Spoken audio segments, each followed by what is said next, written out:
Baik, bismillahirrahmanirrahim. Assalamualaikum warahmatullahi wabarakatuh. Perkenalkan, nama saya Setiabudi Wibowo dengan NIM 221090350078. Saya dari Prodi Teknik Mesin Universitas Pamulang Serang, semester 3, reguler CS. Nah, di sini saya akan menjelaskan tentang pengenalan besi dan baja paduan dari mata kuliah pemilihan bahan dan proses dengan dosen pengampu Bapak Joni Arif, ST, MT. Untuk selanjutnya, saya akan jelaskan dalam video berikut ini. Oke, untuk slide yang pertama, saya akan menjelaskan tentang pengenalan besi dan baja paduan. Nah, dalam besi dan baja paduan adalah jenis logam yang memiliki sifat-sifat istimewa. Nah, sifat-sifat istimewa ini adalah bahan ini dihasilkan dengan mencampurkan beberapa material besi dengan satu atau elemen lain. Contohnya itu seperti karbon, mangan, silikon, dan kromium. Nah, kombinasi tersebut untuk menghasilkan sebuah material yang lebih kuat, tahan korosi, dan tahan aus dibandingkan besi-besi biasa. Nah, besi dan baja paduan ini sedikit berbeda. Nah, dan baja paduan tersebut adalah sebuah campuran atau kombinasi dari bahan-bahan seperti magnesium ataupun kromium, yaitu kegunaannya itu untuk lebih tahan terhadap korosi. Nah, pada gambar di samping adalah contoh dari sebuah pipa stainless, yaitu digunakan untuk sebuah perpipaan agar tahan terhadap korosi, agar tidak terjadi karat yang lebih cepat gitu. Jadi agak lebih lama terhadap tahan karatnya. Yang kedua itu ada galvanis. Nah, dan galvanis ini memiliki kelebihan dan kekurangan.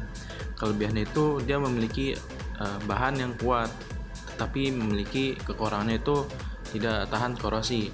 Dan untuk cara pencegahannya itu kita bisa melumasinya itu dengan cat ataupun oli agar tidak terjadi cepatnya terhadap korosi.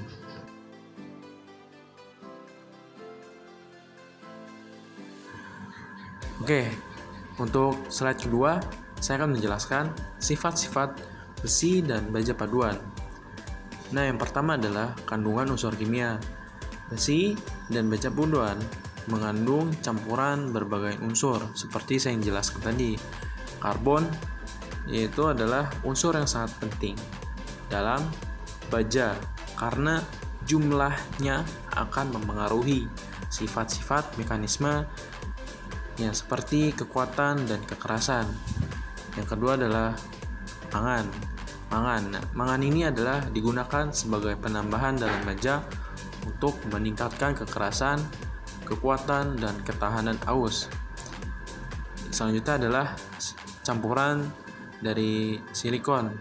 Nah, campuran silikon ini dapat membantu menghilangkan oksigen dari baja dan meningkatkan kekuatan dan ketangguhannya. Dan untuk menghilangkan oksigen ini untuk mengurangi terhadap atau menambahkan terhadap tahan korosi. Selanjutnya itu campuran pada baja, yaitu baja paduan, yaitu adalah kromium. Nah, kromium ini ditambahkan untuk meningkatkan ketahanan terhadap korosi dan meningkatkan pembentukan lapisan oksidasi yang melindungi permukaan baja. Selanjutnya, untuk campuran pada baja paduan adalah nikel. Nah, nikel ini sering digunakan untuk meningkatkan ketangguhan terhadap korosi baja.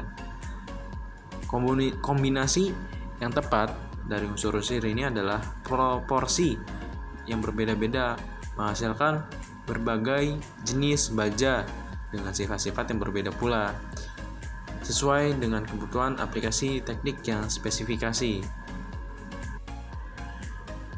Nah, yang kedua, sifat mekanis. Penambahan unsur paduan meningkatkan kekuatan, kekerasan, ketangguhan, dan daya tahan besi dan baja.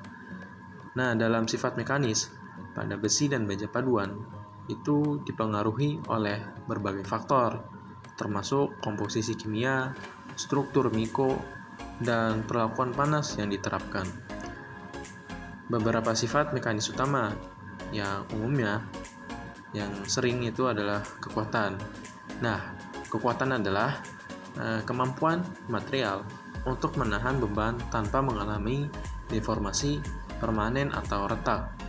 Dalam besi dan baja, kekuatan biasanya diukur dengan kekuatan tarik, kekuatan lelah, atau kekuatan luluh. Selanjutnya, ketangguhan. Nah, ketangguhan ini menggambarkan kemampuan material untuk menahan retak atau deformasi sebelum gagal sepenuhnya. Tangguhan sangat penting dalam aplikasi yang mengalami beban dinamis atau ketika kegagalan secara bertahap lebih diinginkan daripada kegagalan tiba-tiba. Yang selanjutnya itu kekerasan.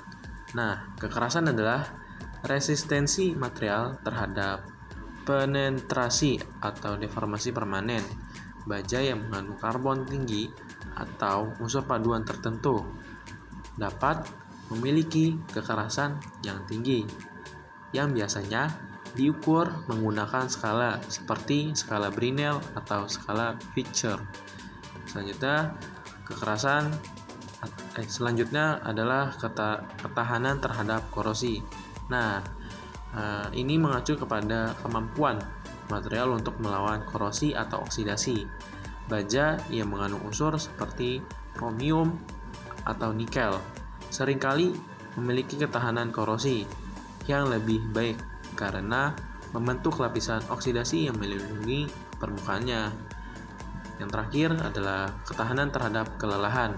Nah, ketahanan terhadap kelelahan adalah kemampuan material untuk menahan ketegangan berulang atau perubahan beban, menyebabkan kerusakan pada material seiring waktu. Ini penting dalam aplikasi struktural atau mesin yang mengalami beban berulang. Nah, sifat-sifat mekanis ini dipertimbangkan dalam desain dan pemilihan material untuk memastikan bahwa baja yang digunakan memenuhi persyaratan kinerja diperlukan dalam aplikasi tertentu. Nah, yang ketiga adalah sifat fisik. Nah, sifat fisik, besi dan baja paduan memiliki ketahanan terhadap korosi, ketahanan aus, dan ketahanan termal yang lebih baik. Komposisi kimia dari sifat-sifat besi dan baja paduan dapat direkayasa sesuai kebutuhan aplikasi. Penumbuhan unsur-unsur pada paduan memungkinkan perancangan material dengan karakteristik yang diinginkan, seperti kekuatan yang tinggi, keuletan yang baik, dan ketahanan korosi yang lebih baik. Nah, sifat-sifat pada besi dan baja paduan itu mencakup berbagai karakteristik yang dapat mempengaruhi penggunaan dan kinerjanya dalam aplikasi teknik. Berikut saya akan menjelaskan tentang sifat-sifat utama yang umumnya diperhatikan. Yang pertama adalah kepadatan. Nah, kepadatan adalah massa per unit volume material. Kepadatan besi adalah sekitar 7,87 gram cm kubik. Sementara baja paduan tergantung pada komposisi kimianya atau campurannya. Yang selanjutnya adalah titik leleh. Nah, titik leleh ini adalah unsur yang dimana material berubah dari fase padat menjadi fase cair. Besi memiliki titik leleh sekitar 1538 derajat Celcius. Sementara Baja paduan memiliki titik leleh yang bervariasi tergantung pada komposisi kimianya. Selanjutnya, konduktivitas termal. Nah, konduktivitas termal ini mengukur pada kemampuan material untuk menghantarkan panas. Besi dan baja paduan memiliki konduktivitas termal yang moderat hingga tinggi, membuatnya cocok untuk aplikasi yang memerlukan transfer panas efisien. Selanjutnya juga ada konduktivitas listrik. Nah, dalam konduktivitas listrik ini adalah kemampuan material untuk menghantarkan listrik. Besi dan baja paduan biasanya memiliki konduktivitas listrik yang lebih rendah dibandingkan dengan logam, seperti tembaga atau aluminium. Selanjutnya, ekspansi termal. Nah, ekspansi termal mengukur perubahan dimensi material dengan perubahan suhu. Besi dan baja paduan cenderung memiliki koefisien ekspansi termal yang moderat. Kemudian, warna dan penampilan. Nah, besi murni memiliki warna abu-abu metalik, sedangkan baja paduan memiliki berbagai tampilan berdasarkan sifat komposisinya dan perlakuan yang diterapkan. Selanjutnya, kekakuan. Nah, kekakuan adalah kebalikan dari elastisitas atau kemampuan material untuk mengembalikan bentuk awalnya setelah dideformasi. Baja paduan biasanya memiliki kekuatan yang baik, tergantung pada perlakuan panas yang diterapkan. Kemudian, magnetisme. Nah, besi dan beberapa baja paduan dapat menunjukkan sifat magnetik, tergantung pada komposisi kimianya juga dan perlakuan termal yang diterapkan. Nah, dalam sifat-sifat fisik ini penting untuk dipertimbangkan dalam pemilihan material dan desain struktural untuk memastikan bahwa baja yang dipilih sesuai dengan kebutuhan aplikasi dan lingkungan operasionalnya.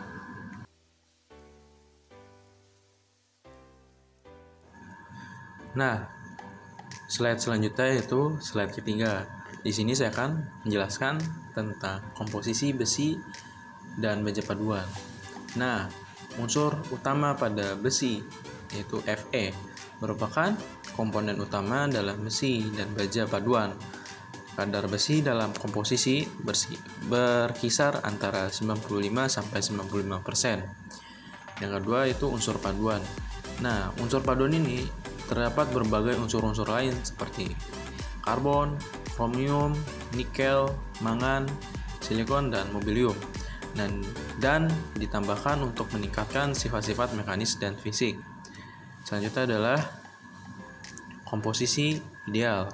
Nah, komposisi ideal dan baja paduan disesuaikan dengan aplikasi yang dapat diinginkan, seperti kekuatan, ketahanan, korosi, atau kemudahan pengerjaan. Nah, dalam komposisi ideal ini, besi dalam paduan seperti baja dapat bervariasi tergantung pada jenis baja yang diinginkan dan penggunaan akhirnya. Namun, berikut adalah contoh komposisi pada umum yang dianggap ideal untuk berbagai jenis baja. Yang pertama adalah baja karbon rendah. Komposisinya itu adalah karbon, mangan, silikon, dan fosfor. Yang kedua adalah baja karbon menengah. Nah, baja karbon menengah ini memiliki komposisi seperti karbon, mangan, silikon, fosfor.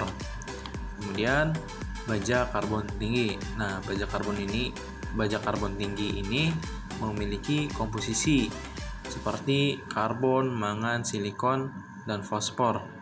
Itu memiliki tingkatan-tingkatan yang berbeda-beda persenannya. Yang selanjutnya itu adalah baja tahan karat. Nah, baja tahan karat ini atau stainless steel itu memiliki gabungan dari material seperti karbon, kromium, nikel, dan mangan. Nah, karbon ini kurang dari 0,8%, kromium itu 10,5%, kemudian nikel minimal 8%, yaitu mangan, silikon, dan fosfor dalam jumlah terkontrol untuk memastikan sifat dan tahan karat yang optimal. Nah, dalam komposisi yang ideal ini dapat berbeda ya, tergantung spesifikasi material yang ditemukan oleh standar industri atau kebutuhan aplikasi khusus. Perusahaan baja dan produsen material seringkali mengoptimalkan komposisi untuk mencapai sifat-sifat yang diinginkan, seperti kekuatan, ketahanan aus, ketahanan korosi, dan kemudahan dalam proses manufaktur. Nah, yang selanjutnya adalah standar komposisi. Terdapat standar-standar internasional yang mengatur komposisi kimia, besi, dan baja paduan seperti AISI, ASTM, dan DIN. ASTM ini singkatan dari American Society for Testing and Material. Ini dari negara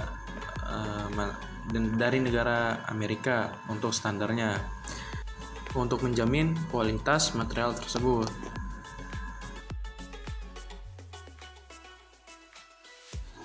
Slide berikutnya, jenis-jenis besi dan baja paduan. Nah, yang saya akan jelaskan yang pertama adalah besi karbon. Nah, jenis besi pada paduan atau besi paduan yang paling umum mengandung karbon sebagai unsur utamanya dan dikelompokkan berdasarkan kadar karbonnya.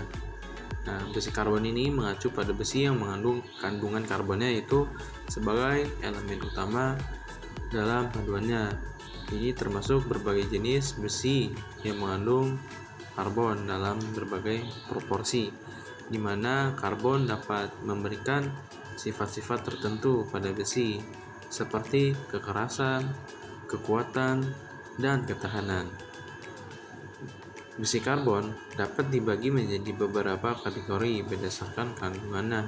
Yang pertama adalah besi karbon rendah, besi karbon menengah, besi karbon tinggi. Nah, dalam kandungan besi karbon, yang tepat dalam besi karbon dipilih berdasarkan sifat-sifat yang diinginkan untuk aplikasi tertentu, seperti konstruksi, otomotif, atau alat-alat mesin. Yang kedua adalah baja paduan tinggi. Nah, baja paduan tinggi ini mengandung lebih banyak unsur paduan untuk mendapatkan sifat-sifat khusus seperti kekuatan, kekerasan, atau ketahanan panas yang tinggi. Nah, baja paduan tinggi adalah jenis baja yang mengandung unsur-unsur paduan tambahan selain besi dan karbon seperti mangan, silikon, kromium, nikel, molybdenum, vanadium, dan titanium dan sebagainya. Unsur-unsur ini ditambahkan untuk meningkatkan sifat-sifat baja seperti kekuatan, kekerasan, ketahanan aus, ketahanan terhadap korosi, dan sifat-sifat mekanisme lainnya.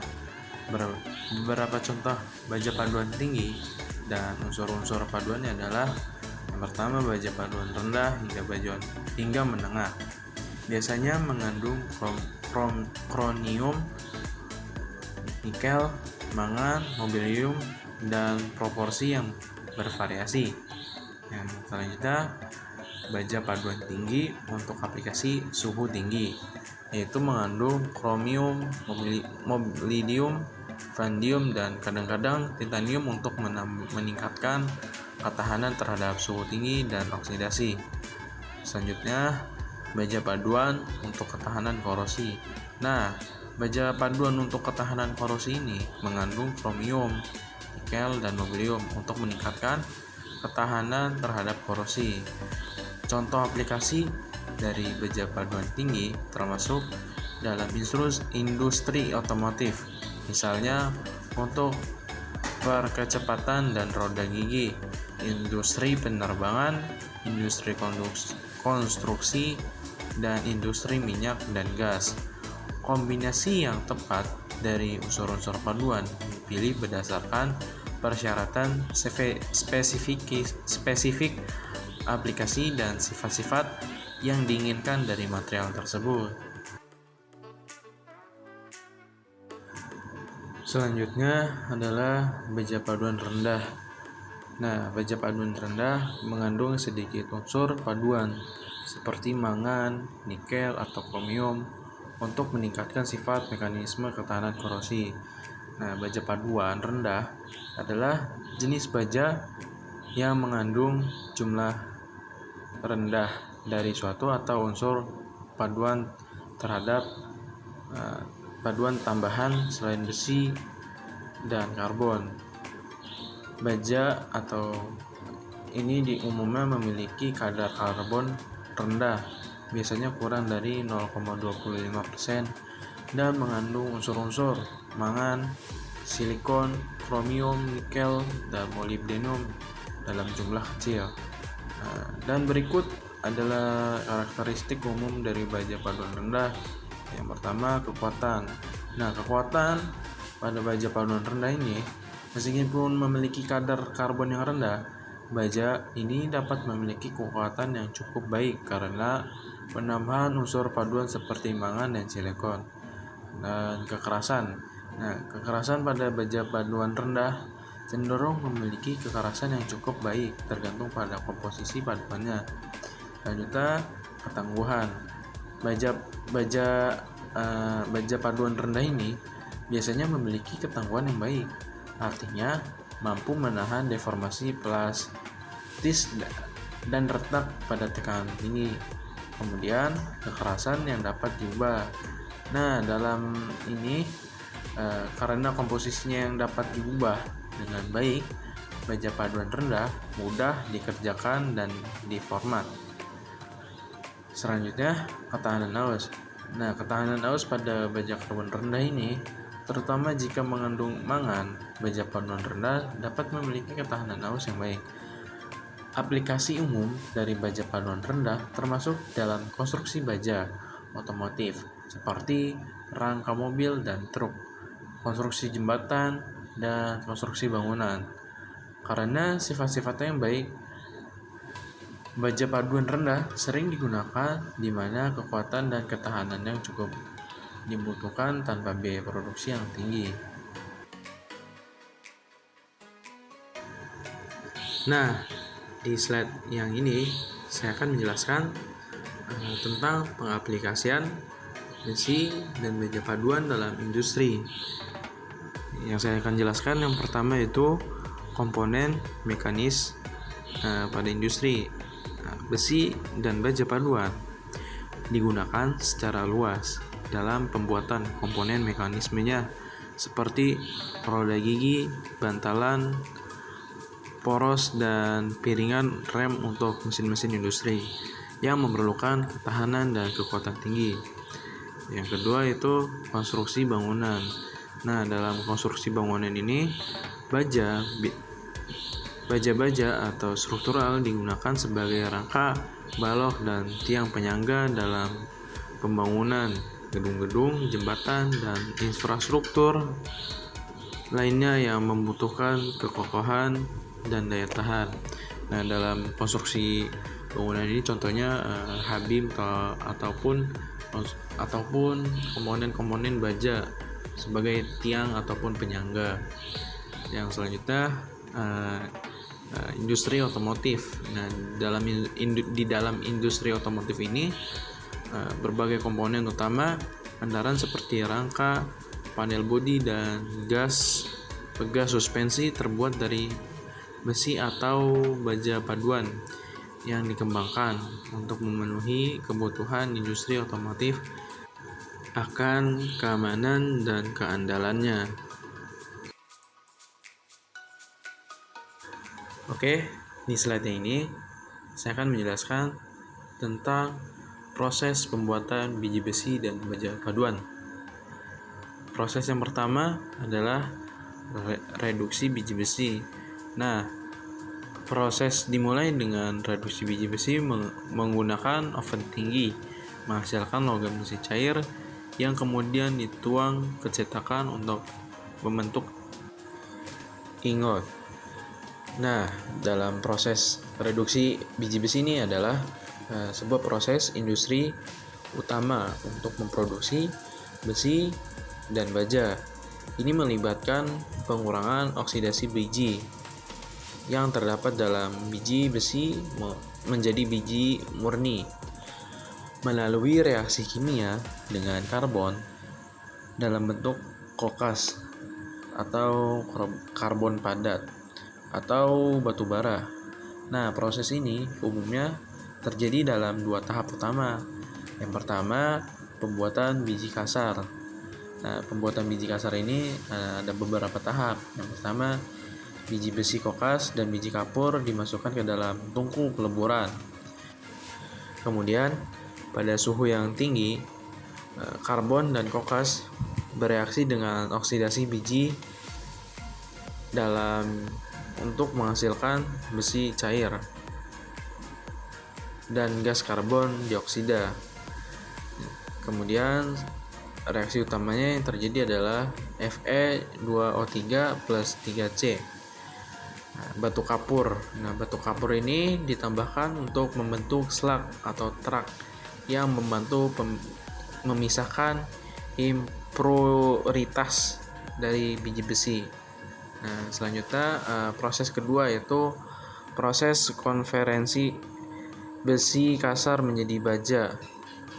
Nah, besi kasar yang dihasilkan dari blast furnace kemudian dapat diubah menjadi baja melalui 2 proses utama yaitu basic oxygen furnace kemudian electric arc furnace. Nah, proses-proses ini secara kolektif memungkinkan untuk produksi besar-besaran dari besi dan baja yang merupakan bahan penting dalam berbagai industri seperti konstruksi, otomotif, dan manufaktur. Nah, reduksi biji besi ini adalah langkah kritis dalam rangkai pasokan industri baja global. Oke, untuk proses yang kedua yaitu pembersihan dan pemaduan. Ingot besi kemudian dibersihkan dari pengotor dan ditambah dengan unsur-unsur paduan seperti karbon, kromium, nikel, dan lainnya untuk menghasilkan baja dengan sifat yang diinginkan. Nah, dalam pembersihan permukaan ini untuk menghilangkan kotoran minyak dan oksida dari permukaan logam untuk mempersiapkan mereka sebelum proses selanjutnya seperti pengelasan atau perlakuan panas. Kemudian, proses yang ketiga adalah pengolahan panas. Baja paduan selanjutnya mengalami berbagai proses pengolahan seperti pengecoran, pemanasan dan perlakuan panas untuk memperbaiki sifat-sifat mekanisme mikrostruktural. Nah, dalam proses pengolahan panas ini atau heat treatment adalah serangkaian proses termal yang dilakukan pada material logam untuk mengubah struktur dan sifat mekanismenya. Tujuannya utamanya dari pengolahan panas adalah untuk meningkatkan kekerasan, kekuatan, keuletan, dan ketahanan aus dan stabilitas dimensi material. Berikut adalah beberapa teknik umum dalam pengolahan panas. Yang pertama adalah annealing atau pelembutan. Itu bertujuan untuk meratakan struktur material dan mengurangi kekerasan setelah proses pembentukan atau pengerasan sebelumnya. Proses selanjutnya itu dalam heat treatment, normalisasi merupakan proses pendinginan dari suhu tinggi setelah pemanasan untuk menghasilkan struktur yang lebih halus dan homogen. Normalisasi digunakan untuk mengurangi tegangan dalam meningkatkan kekuatan dan meningkatkan ketahanan aus. Proses selanjutnya quenching atau pengerasan cepat. Nah, dalam quenching ini proses pendinginan material dengan cepat dari suhu tinggi ke media pendingin seperti air atau minyak untuk menghasilkan struktur kristal yang keras dan tahan aus. Pengerasan cepat digunakan untuk meningkatkan kekerasan dan kekuatan material. Proses selanjutnya yaitu tempering atau pengendapan. Nah, dalam proses ini, proses pemanasan material setelah pengerasan untuk mengurangi kekerasan dan yang berlebihan dan meningkatkan keuletan serta ketahanan terhadap retak. Tempering dilakukan pada suhu yang lebih rendah dari suhu pengerasan. Nah, dalam setiap teknik pengolahan pada panas memiliki aplikasi dan efek yang berbeda-beda tergantung pada komposisi material, proses pembentukan sebelumnya, dan sifat yang diinginkan dari material akhir. Pemilihan proses yang tepat sangat penting untuk memenuhi persyaratan spesifik dalam industri manufaktural dan konstruksi. Oke, untuk proses yang terakhir, yaitu proses yang keempat, adalah pengujian dan kontrol kualitas. Nah, sebelum didistribusi, baja paduan diuji secara menyeluruh untuk memastikan kesesuaian dengan spesifikasi dan standar yang ditetapkan. Nah, dalam pengujian dan kontrol kualitas ini adalah bagian integral dari proses manufaktur untuk memastikan bahwa produk akhir memenuhi standar yang ditetapkan. Nah, ini melibatkan serangkaian langkah dan teknik untuk memverifikasi bahwa produk memenuhi spesifikasi teknis dan kriteria yang telah ditetapkan. Nah, saya ada beberapa aspek utama dalam pengujian kontrol kualitas, yaitu pengujian dimensi. Nah, dalam pengujian dimensi ini memeriksa dimensi spesifik produk menggunakan alat ukur seperti mikrometer, jangka sorong, atau mesin pengukur koordinat. Yang kemudian pengujian mekanisme. Nah, dalam pengujian mekanisme ini mengukur sifat mekanisme seperti kekuatan tarik, kekerasan, keuletan, dan regangan menggunakan mesin pengujian material. Kemudian pengujian non-destruktif. Nah, dalam pengujian ini memeriksa integritas dan keandalan material tanpa merusak produk, seperti ultrasonik, radiografi, uji penetrans, dan uji magnetik. Kemudian uji kekerasan. Nah, dalam uji kekerasan ini mengukur tingkat kekerasan material menggunakan uji skala kekerasan seperti skala Brinell, skala Rockwell, atau skala Vickers. Kemudian pengujian kimia. Nah, dalam pengujian kimia ini menganalisis komposisi kimia material untuk memastikan bahwa unsur-unsur paduan elemen mesin lainnya berada dalam rentang spesifikasi yang diinginkan. Nah, dalam kontrol kualitas ini, pengendalian proses itu untuk memantau, mengendalikan parameter produksi untuk memastikan bahwa konsistensi dalam pembuatan produk. Untuk inspeksi visual itu untuk memeriksa visual produk untuk mendeteksi cacat atau permukaan yang ketidaksesuaian dengan standar. Yang selanjutnya itu pengujian fungsional. Nah, untuk menguji kinerja produk dalam kondisi operasional untuk memastikan bahwa mereka berfungsi sebagaimananya mestinya. Nah, yang selanjutnya atau yang terakhir itu pengujian kualitas statistik.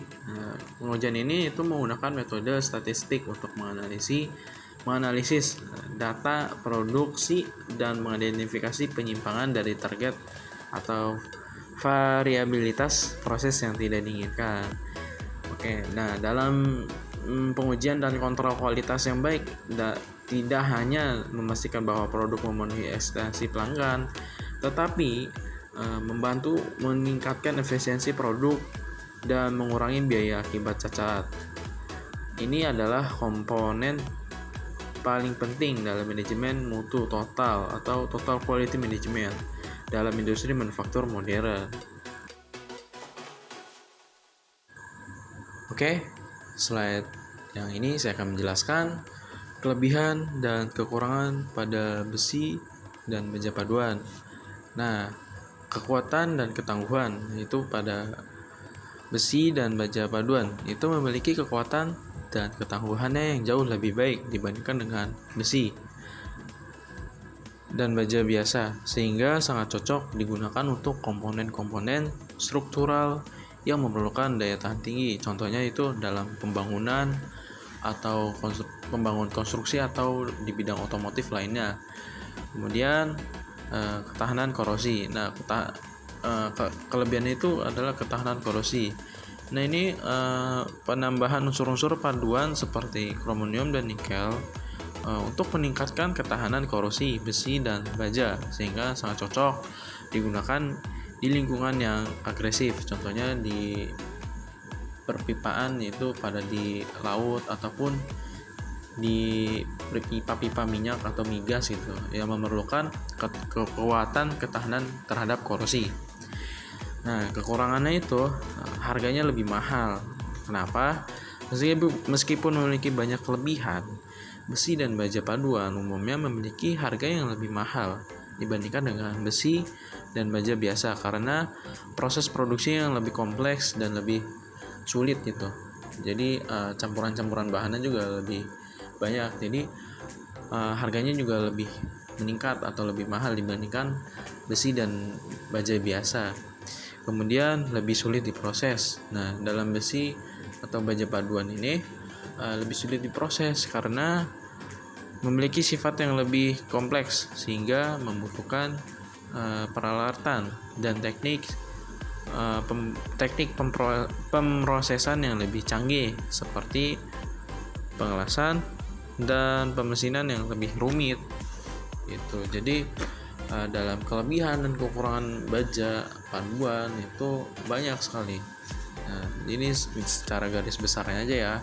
Jadi baja paduan dan besi itu memiliki tahan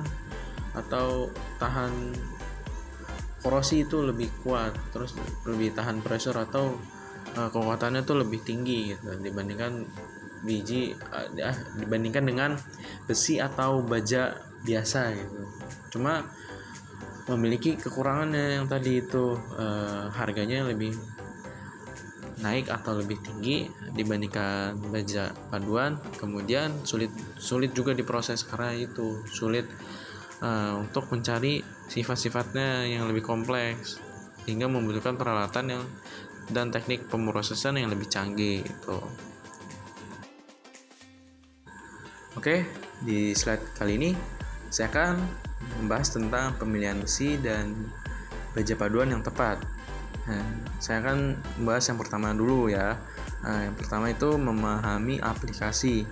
Nah, dalam memahami aplikasi ini, memilih jenis besi dan baja paduan yang tepat untuk memudahkan pemahaman mendalam tentang aplikasi yang dibutuhkan. Apakah digunakan untuk konstruksi, peralatan industri, atau komponen otomotif. Nah, dalam setiap aplikasi memerlukan sifat-sifat khusus yang harus dipertimbangkan. Kemudian, mempertimbangkan sifat mekanis. Nah, dalam mempertimbangkan sifat mekanis ini, selain aplikasi, sifat mekanis seperti kekuatan, kekerasan, dan ketangguhan juga harus diperhatikan. Pemilihan yang tepat akan memberikan performa yang optimal dan tahan lama. Kemudian mempertimbangkan biaya. Nah, dalam mempertimbangkan biaya ini, biaya menjadi faktor penting dalam pemilihan besi dan baja paduan karena harga bahan baku, proses produksi, dan biaya pemeliharaan harus dipertimbangkan untuk mendapatkan solusi yang paling efektif. Nah, yang selanjutnya yang terakhir ini adalah memperhatikan regulasi. Dalam memperhatikan regulasi ini, regulasi terkait material seperti standar keamanan dan lingkungan juga harus dipenuhi. Pemeliharaan jenis besi dan baja paduan yang tepat akan memastikan produk mematuhi aturan yang berlaku. Nah, di slide ini saya akan menjelaskan tentang perawatan dan pemeliharaan besi dan baja paduan. Nah, untuk pemeliharaan berkala yaitu memerlukan inspeksi rutin dan pembersihan berkala pada komponen besi dan baja paduan. Itu sangat penting untuk menjaga performa optimal dan mencegah kerusakan. Kemudian proteksi korosi. Nah, dalam proteksi korosi ini menggunakan lapisan pelindung atau cat anti korosi dapat melindungi besi dan baja paduan dari paparan lingkungan yang dapat menyebabkan pengkaratan. Yang terakhir adalah pelumasan. Nah, dalam pemeliharaan atau perawatan ini penting juga untuk pelumasan, yaitu bagian yang bergerak pada peralatan yang menggunakan besi dan baja paduan perlu dilumasi secara teratur untuk mengurangi kausan dan menjaga ketahanan. Oke, slide yang ini saya akan menjelaskan tentang standar dan regulasi terkait besi dan baja paduan. Nah, dalam standar internasional. Standar internasional ini besi dan baja paduan diatur oleh berbagai standar internasional seperti ASTM, ISO, dan GIS untuk menjamin kualitas keamanan produk. Kemudian, regulasi pemerintah. Selain standar internasional, pemerintah juga menerapkan regulasi terkait penggunaan dan pengolahan besi dan baja paduan untuk memastikan keputusan terhadap aspek keselamatan dan lingkungan. Yang terakhir yaitu sertifikasi produk. Nah, dalam sertifikasi produk ini, produsen besi dan baja paduan harus memenuhi persyaratan sertifikasi untuk membuktikan kesesuaian produk dengan standar dan regulasi yang berlaku. Nah, selanjutnya dalam slide ini saya akan menjelaskan prospek dan perkembangan besi dan baja paduan di masa depan. Besi dan baja paduan akan terus menjadi material vital dalam berbagai industri di masa depan. Inovasi teknologi dan kebutuhan yang semakin beragam akan mendorong perkembangan jenis besi dan baja paduan yang semakin canggih, efisien, dan ramah lingkungan. Di masa depan, prospek dan perkembangan besi dan baja paduan dipengaruhi oleh berbagai faktor teknologi, ekonomi, dan lingkungan. Perkembangan dalam sebuah bidang ini akan memainkan peran penting dalam menentukan arah masa depan industri besi dan baja paduan. Inovasi yang terus-menerus bersamaan dengan respon terhadap tantangan ekonomi dan lingkungan akan menjadi kunci menghasilkan produk yang baik dan lebih ramah lingkungan di masa mendatang. Nah, di slide yang ini saya akan menjelaskan tentang tantangan dan peluang industri besi dan baja paduan. Tantangan teknologi. Nah, tantangan teknologi ini, industri besi dan baja paduan terus menghadapi tantangan untuk meningkatkan efisiensi produk, mengurangi emisi, dan mengadopsi teknologi 4.0 yang lebih canggih. Yang selanjutnya, tantangan inovasi. Nah, di dalam tantangan inovasi ini, perkembangan teknologi membuka peluang bagi inovasi di industri besi dan baja paduan, seperti pengembangan baja dengan sifat-sifat yang lebih unggul. Nah, selanjutnya, yang terakhir itu adalah standarisasi dan sertifikasi. Nah, dalam standarisasi dan sertifikasi ini, penerapan standar yang lebih ketat menjadi kunci untuk meningkatkan kualitas produk dan daya saing di pasar global.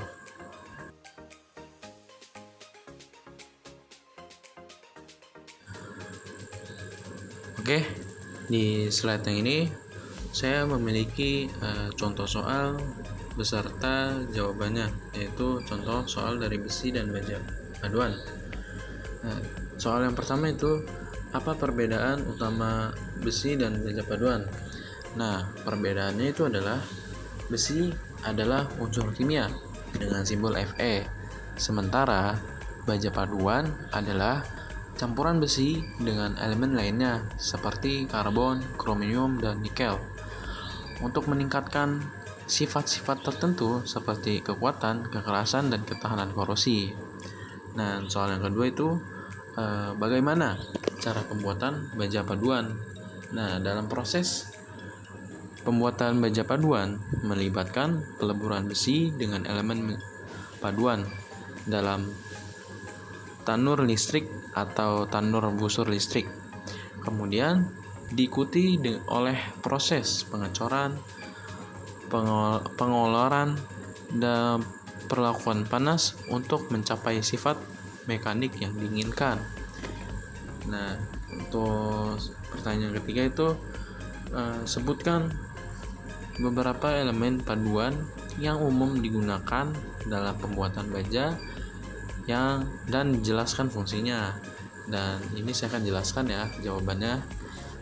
Karbon. Nah, karbon ini fungsinya itu pertama itu untuk meningkatkan dan kekerasan dan kekuatan. Dan elemen selanjutnya itu kromium. Nah, kromium ini fungsinya itu untuk meningkatkan ketahanan korosi dan kekerasan, hampir sama ya dengan karbon. Kemudian elemen nikel. Nah, elemen nikel ini fungsinya itu untuk meningkatkan kekuatan dan ketahanan korosi. Nah, kalau nikel ini untuk meningkatkan ketahanan korosi dan kekuatan itu. Selanjutnya itu elemen paduan mangan. Elemen paduan mangan ini fungsinya itu untuk meningkatkan kekuatan dan ketahanan aus ya. Terus selanjutnya itu elemen paduan selanjutnya itu molybdenum. Nah, ini fungsinya itu tuh untuk meningkatkan kekuatan juga untuk pada suhu tinggi dan ketahanan korosi. Jadi seperti itu. Soal yang keempat itu adalah apa keuntungan menggunakan baja paduan dibandingkan dengan baja karbon biasa ya. Nah, jadi keuntungannya itu adalah baja paduan itu memiliki kekuatan yang lebih tinggi, ketahanan aus yang lebih baik, ketahanan korosi yang lebih baik juga, dan stabilitas thermal yang lebih tinggi dibandingkan dengan baja karbon biasa. Dan soal yang selanjutnya itu bagaimana sih sifat mekanik dari baja paduan dapat ditingkatkan?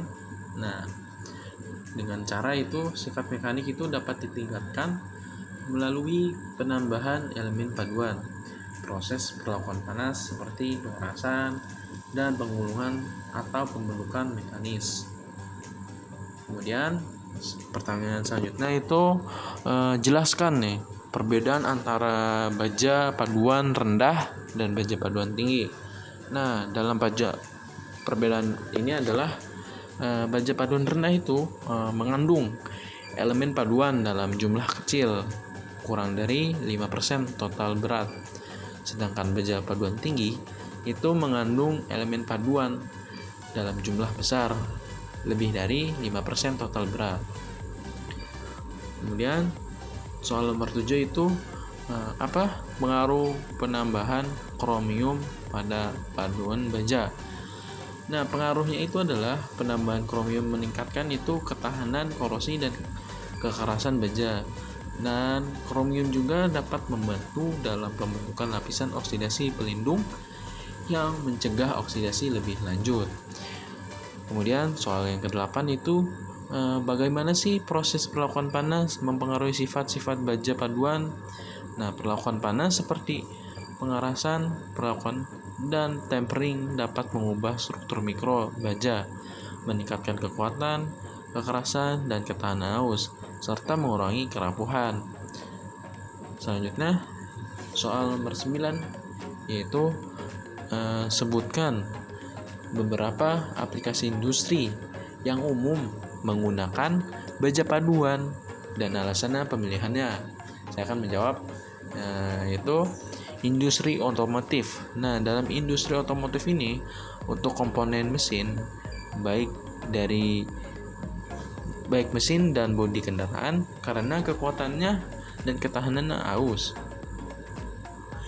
Kemudian industri konstruksi. Nah, untuk struktur bangunan dan jembatan karena kekuatan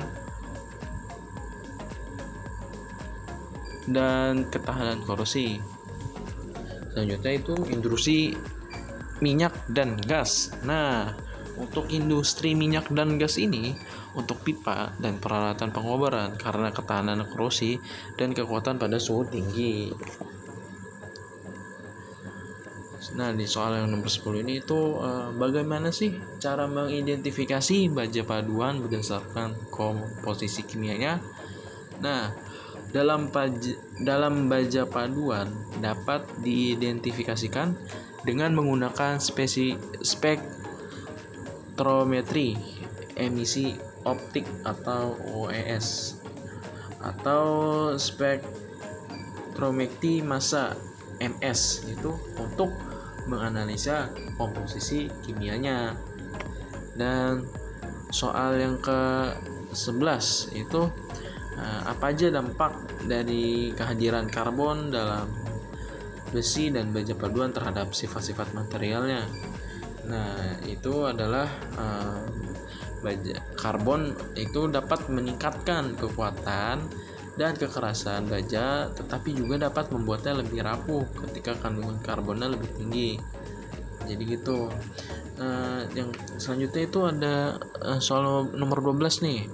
Bagaimana metode pengujian kualitas untuk besi dan baja paduan? Nah, dalam metode pengujian kualitas termasuk uji tarik, uji kekuatan, uji kekerasan, uji impact untuk ketangguhan, dan uji korosi untuk ketahanan terhadap oksidasi. Selanjutnya nomor 13 ini jelaskan sih konsep ketahanan korosi pada baja paduan dan faktor-faktor yang mempengaruhinya. Nah, ketahanan korosi pada baja paduan ditingkatkan dengan penambahan elemen seperti kromium dan nikel yang membentuk lapisan oksidasi pelindung. Faktor-faktor yang mempengaruhinya termasuk komposisi kimia, konduksi lingkungan, dan permukaan. Dan soal nomor 14, apa saja standar internasional yang mengatur spesifikasi dan kualitas paduan? Nah, dalam standar internasional yaitu yang meliputi itu ASTM atau singkatannya itu ASTM, yaitu singkatan dari American Association for Testing and Materials. Yang selanjutnya itu ada standar internasional yaitu ISO. ISO itu adalah International Organization for Standardization. Itu adalah standar internasional. Dan IN itu singkatan dari European Norms, yaitu standar dari Eropa. Dan soal yang terakhir itu adalah bagaimana perkembangan teknologi terbaru dalam produksi dan pemrosesan baja paduan. Nah, dalam teknologi terbaru meliputi penggunaan metode peleburan bersih untuk mengurangi emisi, teknologi cetak 3D untuk pembuatan komponen kompleks, dan pengembangan baja paduan dengan sifat-sifat khusus untuk aplikasi spesifik.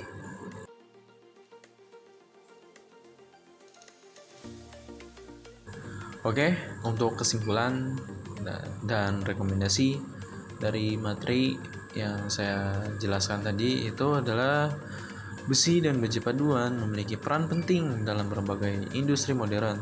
Sebagai kesimpulan, teknologi pembuatan dan pengolahan besi dan baja paduan terus berkembang untuk memenuhi kebutuhan yang semakin beragam. Cukup sekian dari saya, kurang lebihnya mohon maaf. Wassalamualaikum warahmatullahi wabarakatuh.